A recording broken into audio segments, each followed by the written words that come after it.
All right. All right. So, great to be here with everybody. Thank you guys for coming. I know there is a lot of very cool things happening, and I know there's a lot of things you could be drinking or smoking right now, and so I'm glad that you decided to spend this time in here. I am actually really excited to talk. I actually did spend a lot of time on this presentation, and so I hope that it is enriching and gives you sort of a new perspective. The presentation is titled, well, I guess I should say, my name's Leighton, and obviously I work at World, previously known as WorldCoin, been there since September. And this presentation is titled, What the Fuck is Happening at World? And the reason I picked this title is because World is a project that I think a lot of people have heard about, a lot of people have opinions on, and a lot of those opinions are all centered around what you see on the screen behind me, which is this orb that was on the front of Time magazine recently. But I want to make the contention to you today that World is actually a very misunderstood project, and that the orb is the least important part of the project. So I think a lot of people talk about the orb, they sort of think World is the orb, but I don't agree with that. And that's not why I work at World. And so I want to talk to you about that today. So here's this orb. And I want to make the point that it's not about the orb.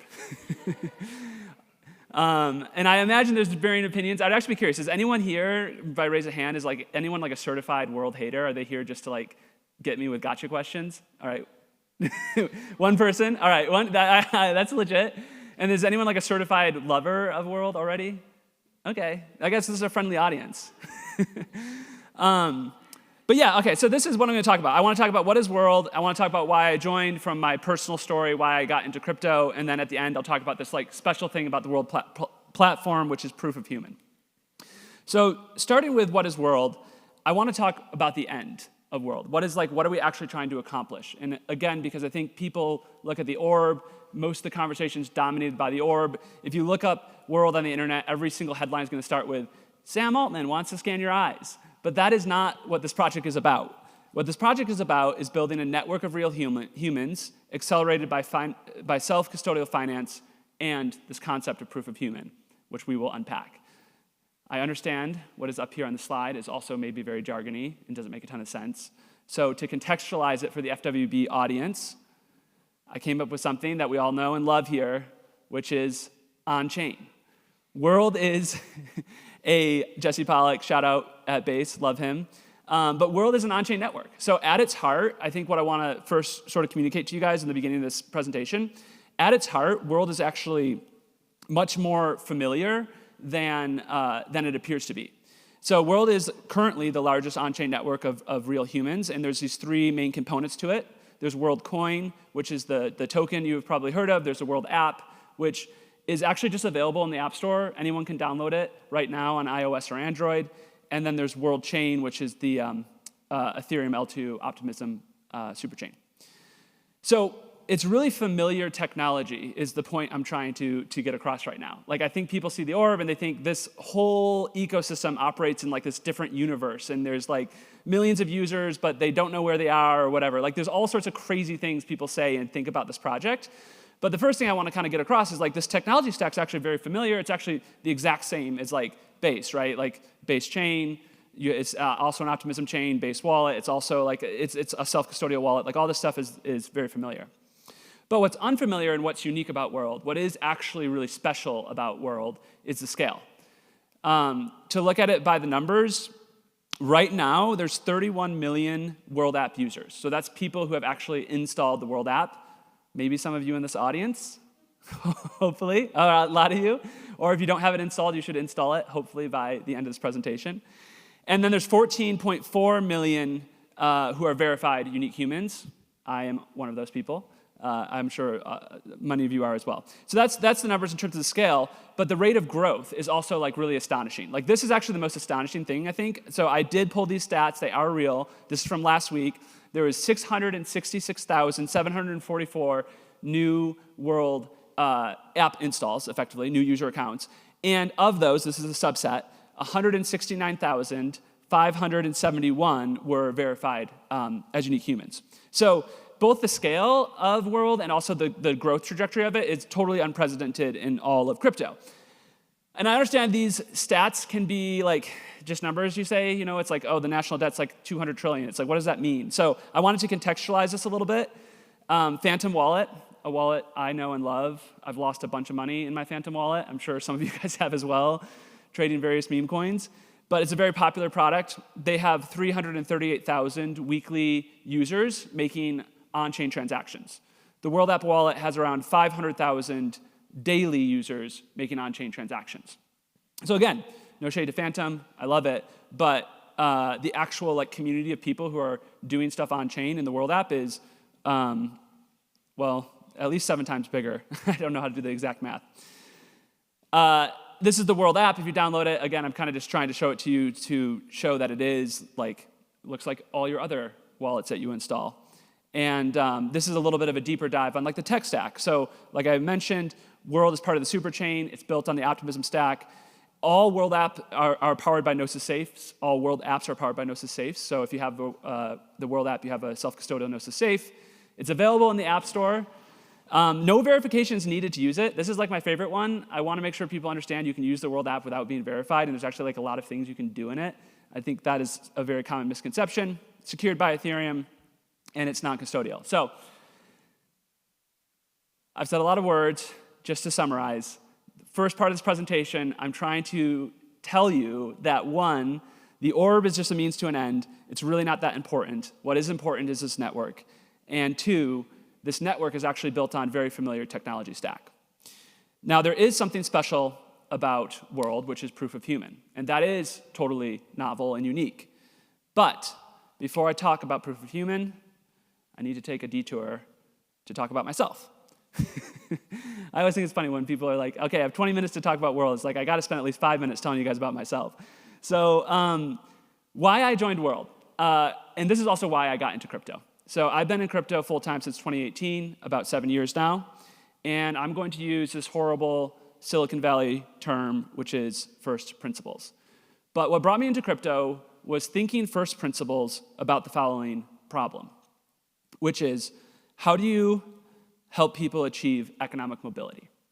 Or to put it maybe in more crass words, how do people become wealthy? From a first principles perspective, what are the necessary ingredients that have to be present in order for anyone to achieve any level of climbing the ladder? From a first principles perspective, if you think about it, the main thing is you have to own assets, right? If your whole job is just getting a paycheck and you're trading time for money, you can never climb up. But if you have assets, whether those assets are a house, a car, animals, meme coins, tokens, Bitcoin, whatever, all sorts of things, if you actually hold assets, you have an opportunity to make your life better from an economic perspective. And to own assets, you must have money. Again, sorry if this sounds a little pedantic, but if most people don't have any money, right? Most people have no disposable income. Most people have no money outside of what they're spending from their paycheck each week to get by, or maybe paying down credit cards. And so why I got into crypto in 2018, and the first project that I spent 5 years working on was called Pool Together. And Pool Together was a protocol that was built to help people save money. And the whole thesis was that we could get people to stop buying lottery tickets, which they spend about $300 billion a year on lottery tickets. And if you get people to save money, then you would actually help people become economically mobile. I don't know, how many of you in this audience have maybe heard of Pool Together before? Okay, fair number of people. Maybe some people even bought a Poolie. I had to put a Poolie on there. I ended up getting sued for starting Pool Together and bankrupted the company, but we did a sale, an NFT sale with these Poolies, and everybody in the community kind of rallied around me and saved me from bankruptcy. So that project I have moved on from, but I have not moved on from this core thesis, okay? And this is why I know this sounds like a rabbit trail, but I want to bring it all back around. This is what brought me to World. This is the why of World for me, because to me, what World is the largest asset distribution network in human history. All those 34 million people, they all have a self-custodial wallet. They're all in the same app. They're all 100% on chain. They don't have to pay gas fees. They can claim assets and receive assets instantly. That's never been possible in human history. You can go to these vibe coding sessions, vibe code a mini app, put it in the world app, and instantly 34 million people, 14 of which are verified humans, can have access to whatever you want to distribute. So the first asset that's being distributed through this asset distribution network is the currency of the network, which is called WorldCoin. And WorldCoin is already one of the most widely distributed assets in human history. There's almost 10 million unique wallets that hold WorldCoin on WorldChain. So just, again, to give you some contextual points, because I think these numbers can just go over your head a little bit. On WorldChain, there's 1.2 million wallets right now, today, that have at least 20 WorldCoin in them. And for a comparison point, there's like 426,000 wallets on Base that have 20 USDC. Now, I don't want to compare it specifically to Base, but I was having a hard time with doing analytics, and this was like the easiest number I could pull. But point being, there's like 3 times more people who are holding this token and holding this asset than are holding literal US dollars on chain. So it already has succeeded, I think, to a degree, and we want to see this continue, in being this asset distribution network and distributing assets at an unprecedented scale. And speaking of scale, like 1.7 million roughly, like WLD is being distributed every day to the verified humans in the world network. And again, just to like make it personal, because I like to make it personal, here's like some of the impact that can have. Some of you might know Richard from Twitter and Farcaster. He's a friend of mine. He lives in Western Kenya. He got the world airdrop and used it to, of course, buy an asset, buy a goat, which then can be a productive asset that he can use to climb the economic ladder. So it's really cool. I know this is just like a little anecdote, but I wanted to like get away from the numbers for a second. But the cool thing about the world network is it's not just WorldCoin being distributed, right? We basically built a superhighway. WorldCoin is the first thing being distributed through it to every person, but you can distribute anything of value through this network. And when I say value, like think of that in the most broad terms you can think of. Like value could be access to AI usage. Value could be like coupons. Value could be like free trials. Value could be stable coins. Value could be meme coins. Like whatever it is, if you want to distribute something that has value, you can do it through the world network. So 2 specific examples that are actually very relevant to our time here. One, for like a real world example, is there's these amazing builders in this, they're not in here today because they're actually doing another session, but they're here at the conference, or sorry, the festival, who created Norman Yatu, who created this physical device that you can use to, if you have the world app, you can walk up to this. If you see this in like a physical location, you can scan it, and then it prints you a receipt. And if you scanned it before, it will not print you a receipt. So you can only do it one time, right? So you can imagine, again, like think about how you could use this. A coffee shop, if you have a coffee shop in a city and they're like, hey, we want to give 1 free coffee to every single person in the city. Like there's no way to do that right now that would not be gameable and would not like bankrupt the coffee shop. But with World, you can actually do that, and people could walk in, scan this thing, and they can do it once and then not again. Another example, is anyone from PartyDAO here? Oh, okay. Another example, which is a digital, not physical, but a digital example, which I think is actually one of the most like undertold stories in crypto, is this app called Oro. And it's built by the PartyDAO team. A couple of the builders are actually here right now. So Oro is a mini app that you can find in the World app. And again, it's asset distribution. What does Oro do? It lets each verified human claim 1 token each day, every 24 hours. It's very, very simple. 175,000 people, roughly, do this every single day. So I think arguably you could say this is like the most popular thing and people are doing in crypto. And of course, like it's not talked about on crypto Twitter, but this is like actually what people are doing. And there's 1.7 million people who hold this asset. And basically, this has all been done in like the last 6 months. Like the PartyDAO team built this mini app, and they now have 1.7 million people who they've distributed this asset to for free just because they are humans. Again, like I think it's helpful to have this because these numbers get lost. I don't know if many of you in the audience are meme coin traders at all, but if you're, whether or not you are, there's like Bonk, Pudgy Penguins. I'm embarrassing myself maybe by saying this, but those are some of the most popular meme coins in the world. Like those are top 50 market cap. Oro has like 2 times more people who own them. Or like you look at like Pump Fund, like it doesn't even register. So the point being that when you have this amazing asset distribution network, yes, we are still experiencing, like what is Oro going to become? I don't know. Is it the largest UBI program that's ever been done? Arguably, it is. Arguably, there's no other UBI program where people are claiming, 175,000 people are claiming it daily. Is it like an in-game currency? Like, I don't know what it's going to become, but the point is you can do really interesting things when you can instantly distribute ownership of anything to people around the world. And again, to humanize this for just 1 second, this was me. I went to Argentina, because we have a lot of users in Argentina. I was in Buenos Aires in February. And I got an Uber to an asado, which was amazing. And as I got to the end of the Uber, I had to ask my Uber driver, of course, if I could tip her using the World app. And she was like, yeah, I have the World app. And then she opened it up, and she had the Oro app. And she was like, I love Oro. Like, I claim it every day. It's just like, this is so cool to like get in a random Uber and have someone who's using it. So Oro is like this really interesting thing, right, that you can do only on World, where you can give things away for free, but they still have value because they are constrained by this sort of magical property of proof of human. So this is the conclusion of the second section, and I only have one more section, so don't worry, we won't go too much longer. But this is the conclusion of the second section of my talk. And basically, the first section was talking about what World is. The second section is just talking. Well, what did I just talk about? It's talking about why I got into crypto and why I got to World. And the last thing I do want to talk about a little bit is this proof of human, because proof of human is what enables this asset distribution network and is the thing that's really unique about World. And it's also the thing that I think is like probably the most misunderstood about World. People think proof of human is all sorts of things. So what is this concept of proof of human? Proof of human is this idea that you create a way, it's a new primitive on the internet. It creates a way for you to prove you are a unique individual without revealing anything about your identity. So the second piece is the unique piece, right? Like proving you're unique on the internet is not difficult. You can like give people your social security number. You can give people your email address. You can give people your phone number. There's lots of ways to prove you're unique on the internet.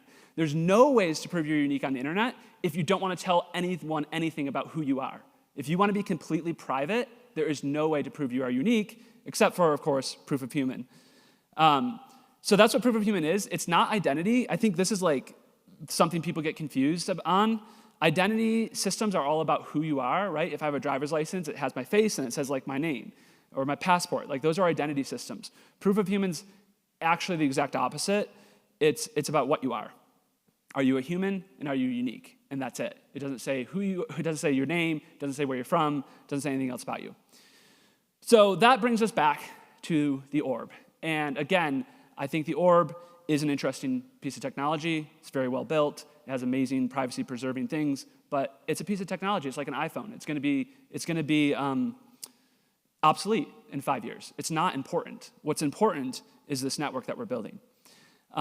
So the orb, like I'm saying here, it's today. This is how proof of human is issued. It's issued through this orb, which is a camera that takes a high-resolution photo of your eyes and your face. Most of the discourse around World, I think, inaccurately focus on this. But it should be talking about what is proof of human, what does it mean to build this human-only network? And that's the thing that's actually much more interesting and exciting. It's self-custodial, and it's self-custodial powered by ZK proofs. So that's the end of World. The end of World is the network. It's not like trying to, it's not the orb. It's actually building like this open network that anyone can participate in. Again, even if you don't have proof of human, you can participate in it.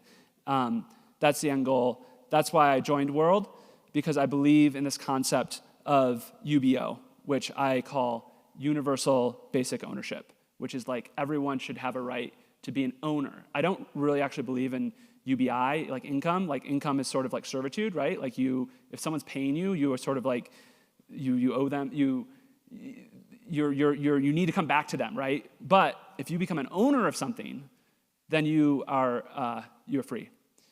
So there's only one place where that's happening at scale right now, and that's at World. And that's why I joined, and that's what I hope you take away and can think about as you guys are doing all your creative and crazy projects. If you want to involve the 14 million people around the world who have proof of human, or if you actually want to do it today, if you want to get verified, you can, but of course you don't have to. That's what World is about. So next steps, This is my last slide. If you're interested in like trying things out, again, I would just say download World, like download the app, use it. There's a bunch of things you can do on it. Whether or not you have proof of human, you don't have to have proof of human. There are these vibe coding sessions, so if you want to build something to distribute value to all these people, then you can do that. And then if you have more ambitious goals, then you should consider the World Build program that we're doing with FWB that's going to be launching in September. This is going to be the second one we've done. We did one earlier this year, and it was amazing. We got a bunch of teams VC funded. That was actually why I was in Argentina, so it was a really, really great time. So that's it. I appreciate you guys taking time and listening, and hopefully we learned something.